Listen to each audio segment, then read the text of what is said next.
Hi everyone and welcome back to my channel.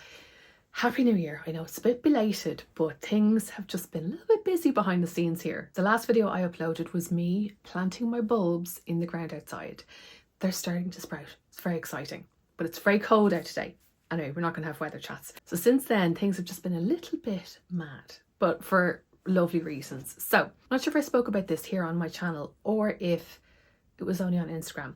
But my sister, actually, sorry, I left a community note there a couple of weeks ago just to say Happy New Year and to let you know kind of what was going on behind the scenes. My sister Joanne and her husband Will were due their baby in this month. What month is it? January.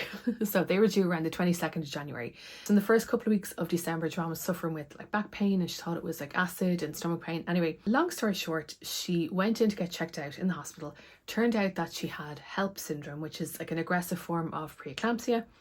And they decided that the baby had to come now. Just it was safer for the baby and for Joanne if the baby was delivered on my birthday. So Sam and I are birthday twins and he is going to see just how hard it is to have a birthday before Christmas. But before Christmas, people tend to forget because everyone's like busy with Christmas shopping and parties and getting organised. But you know what? We're birthday pals now. We're going to have joint birthday parties, which is going to be fantastic. But he's so cute. So he had to stay in hospital for so Joanne was in hospital for 5 days or so maybe. So we were up and down from the hospital to see her to make sure everything was okay. She's doing great, thank God. And Sam had to be kept in hospital for a few weeks as well because he was so teeny tiny. So on Christmas Day, Joanne and Will came over to us for Christmas dinner. They left the dog here, went up to see Sam in the hospital, and then when they got back they were like, yeah, so Sam is coming home tomorrow. So it was so exciting. So the rest of the family were due up to our house on Stephen's Day. So that's the 26th of December here in Ireland, if you're unsure. Is that just an Irish thing? Stephen's Day? St. Stephen's Day? I know in England it's Boxing Day. Anyway, 26th, the rest of the family came over. Joanne and Will came over and looked like a little bit shell-shocked because they were like waiting to go and collect Sam. And they were just like, and so they went and they collected them. And then they were like, right, we're going to do a little drive-by on the way home. So they just pulled up outside the house. We were able to peek through the window just to see him, and he was so cute. He's so tiny. So they've been finding their feet with Sam, and last week they asked if I would look after Alfie the dog, and I was like, absolutely. It was great, but it just meant I couldn't really film because he has a tendency to like be under my feet, be around my feet, panting, jumping up. If he hears something outside, he's barking. So I was like, right, listen, I'll hold off until he's back home and then I'll be able to film my video. So that's what's been going on behind the scenes. And it hasn't been very exciting for me life-wise. Completely exciting from the family, but I haven't been going out to do anything or seeing anybody because I just didn't want to be sick over Christmas so that I could either pass it on to Joanne or Will or pass it on to Sam. So I'm going to be doing all my socialising now that everything is okay. Yeah, so we're back to normality now and work starts again. And so over the course of the last few days, I've been kind of taking stock of what I want to do this year in terms of YouTube, in terms of my website and Instagram and all that good stuff. So it's been good. I don't really do resolutions. I do more goals, more intentions. And I'm going to keep the majority of them to myself because I think that for me, if I go, right, I'm going to do da-da-da-da-da, and then if I don't do one thing once, I'll just feel like such a failure and be like, oh, what's the point? So I think by kind of keeping them to myself, I'm just like, right, I'm going to do that. But I did want to share something that I think was helpful for me last year. And actually, I said that on Instagram that rather than share my goal, because I have people going, what are your goals? What are your goals? And I'm just like, I'll tell you at the end of the year. Because I feel like at the end of the year, I'll be able to say, this is what my goals were. And this is what I did, what I achieved, what I didn't achieve, what I learned from as well. Do you know, something that I did last year that I think everybody can do because it doesn't really require effort, but having something like this in the back of your head, I think is helpful when it comes to making decisions. So I always give myself like a word or two of the year. Last year, my word was balance. And I think Catherine was saying when we were chatting about it there recently, she was saying that she's going to use that word this year. And I find that having that word last year, it just helped me make decisions on what I had to do to get where I wanted to be. I feel like when you work online, it's so easy to become burnt out because we don't have office hours. We don't have, you know, a 9 to 5 or an 8 to 4 or anything like that. We're on all the time. We're working all the time. But especially as well when you're working for yourself, because if you don't do the work, nobody's going to pay your bills. So I was kind of strict with myself last year when it came to the balance and try not to take on too much to get burnt out. And that is actually one of my main focuses for the last kind of quarter of the year, was to not get burnt out, because that's usually when I would. And so having that in the back of my head, you know, I had brands coming to me saying, oh, we'd love to work with you. What do you think? And I was like, no, it's not an instant yes. And I don't think it will be worth the hassle that I think it will be, and then be burnt out or kind of have like resentment towards that. So last year, it was good in the fact that having that word gave me permission, or gave me, would I say permission? Or just like the ability to go, right, you know what, I'm going to end this working relationship, you know, finish on good terms, but be like, I feel like I've learned what I can from here to open up for other things. So anyway, I'm going to continue that word this year, but also one of my other main words is consistency. I find that I struggle with that a lot, and as well because, like I said, when you work for yourself, you do everything.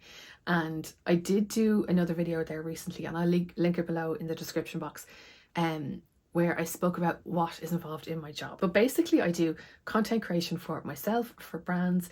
I do product shoots for them, I write blog posts for them, I create videos for them. When I'm doing the product shoots, that involves mood boards, shot lists, prop sourcing, editing, photoshopping, all that good stuff. So a lot of the time I feel like I'm being pulled in different directions.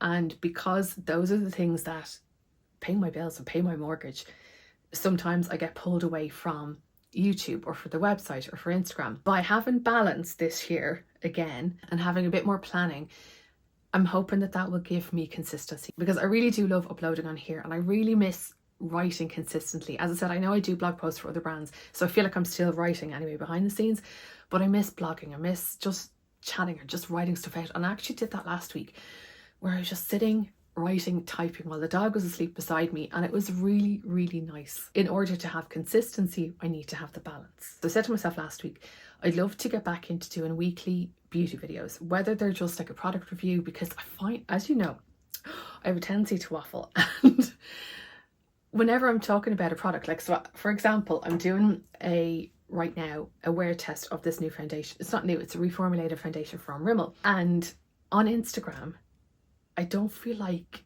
I can give it my all on there and say what I want to say without rushing everything, because on Instagram, oh listen, that's another day's video. But here on YouTube, I feel like maybe I could do like a proper review or a wear test and that, and not feel like I'm editing everything down to be condensed. And then in a couple of months, we're going to be coming back into the garden videos.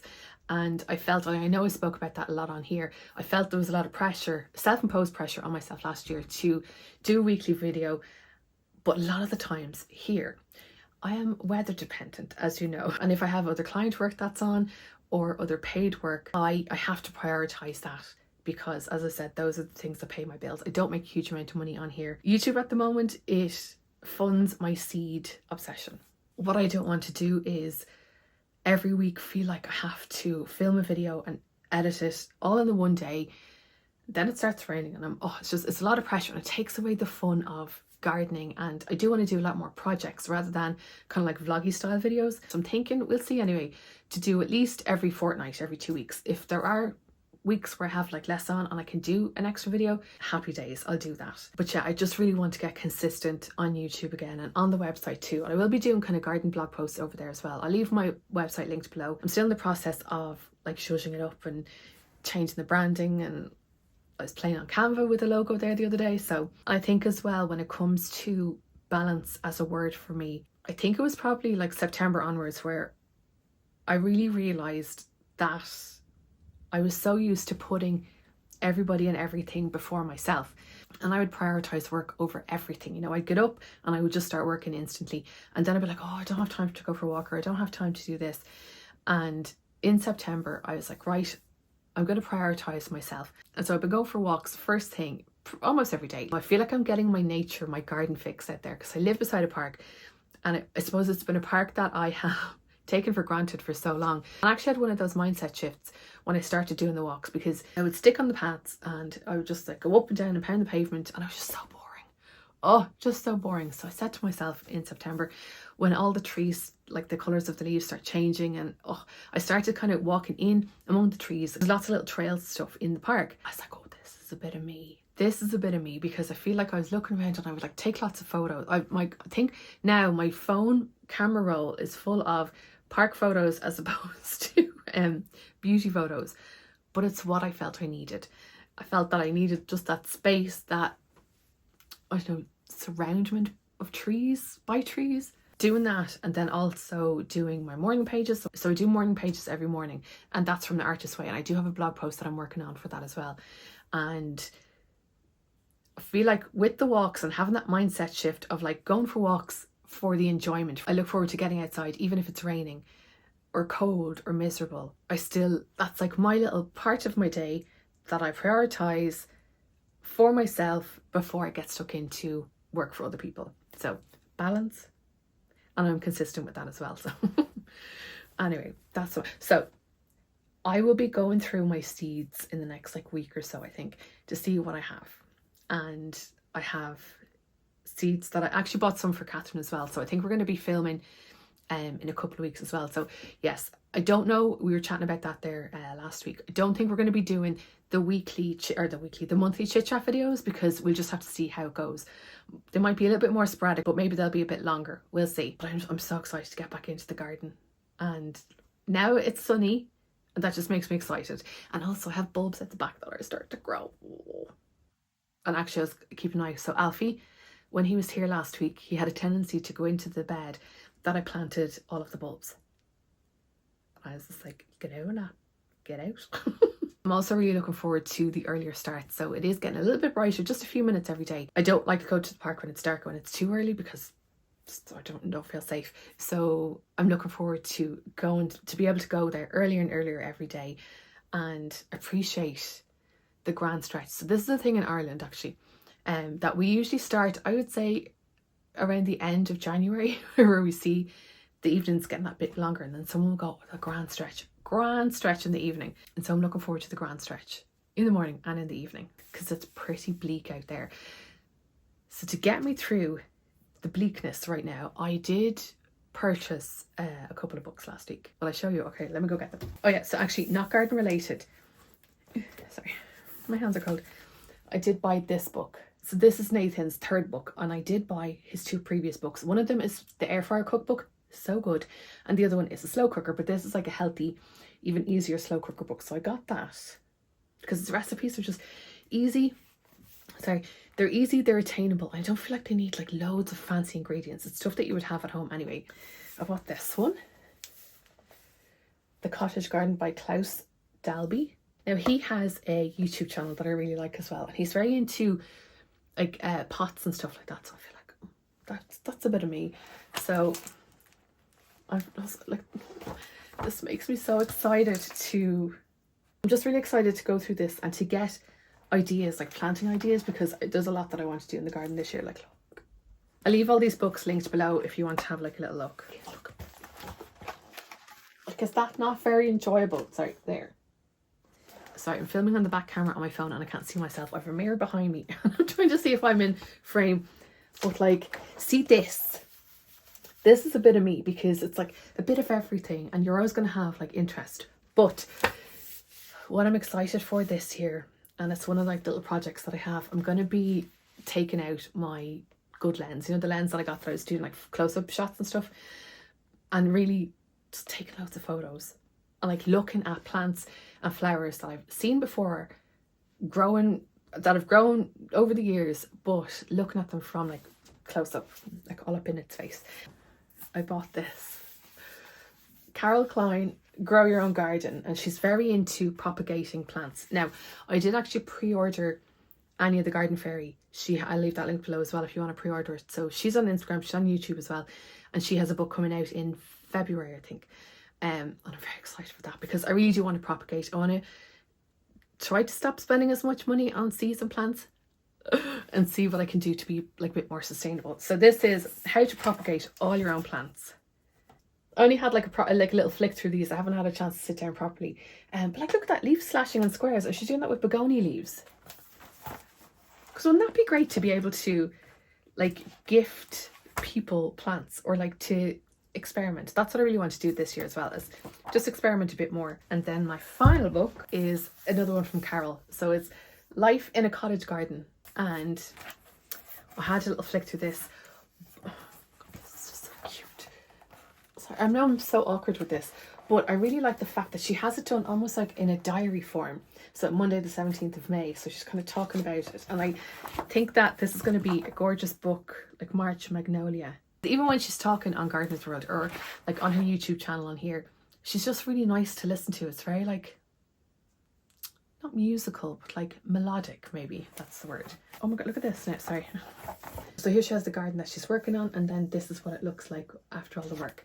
So yeah, it's kind of like in a diary form. This is just such a lovely book to flick through. Yeah, so it's kind of like her diary, and yeah, I'm excited for that. So I'll leave all those books linked below. So I think this year is gonna, I'm laughing already. It's gonna be the year where I'm gonna try not to be like, oh, I like it, I want it, I buy it. I feel like I have so much that I want to do and I need to organise it and be like, right, this is what you're actually going to be able to do. But yeah, definitely going to be growing lots of flowers, definitely going to be growing lots of fruit and vegetables, but might do those in pots and containers this year, just to see, just to experiment. So when my nephew Matthew was over there over Christmas, so he's 6.5 and he always like helps me sow seeds, and he comes over on St. Patrick's Day to help me plant potatoes. He's done that the last 2 years, even though he doesn't like potatoes. But he loves digging them up. He loves planting them and then loves digging them up, saying that they're like digging for treasure. So we sat down and I was like, right, what are we going to grow this year? So we're going through all like the vegetables that we like. So there's only a few bits that we can sow now, but actually I did buy something that I can start to grow now, but I'll do that in the next garden video because yeah, I feel like that needs its own kind of video. So for now, I'm just going to sign off because I feel like I just waffled an awful lot, but I missed having the chats on here. So I'll be planning YouTube videos, I'll be planning garden videos to try and be more balanced and more consistent on here because I love it on here. I think it's great. It's been great to kind of get back into it because I've been doing YouTube for years, but then other priorities like were my focus. So I feel like this is the year that I just want to properly give it a go and just create videos as well that I like, because again, this could be like another video where when you're a creator like this, you can be forced to create content that you think will perform well for the algorithm, and I feel like it can take away creativity a bit sometimes. And so I want to try and film videos that I like as well, but that I think you guys are going to like as well. So if you have any suggestions as to what videos that you would like me to film, be it beauty or garden related, let me know in the comments below. Now, let me just preface this by saying I'm not a garden expert at all. I've been doing this since 2020. I feel like I've learned a bit, but I've so much to learn still. So I'll do my best to answer any questions, you know. But anyway, thanks a million for listening to me waffle for ages. And I'd love to know as well, what are your words? Like, do you have a word of the year? Because I really think having words like that in the back of your mind, it just, I suppose it kind of keeps your head on track, because you know when you make resolutions and it's so easy for like a week or a month to go by and you're like, oh my god, where has that time gone? But if you have like those couple of words in your head while you're doing life and while you're making decisions and everything, it can make such a difference. It can just help keep you on track, and that's the main thing, do you know? Anyway, listen, thanks so much for watching. Happy New Year, and I'll chat to you very soon. Oh, goodbye.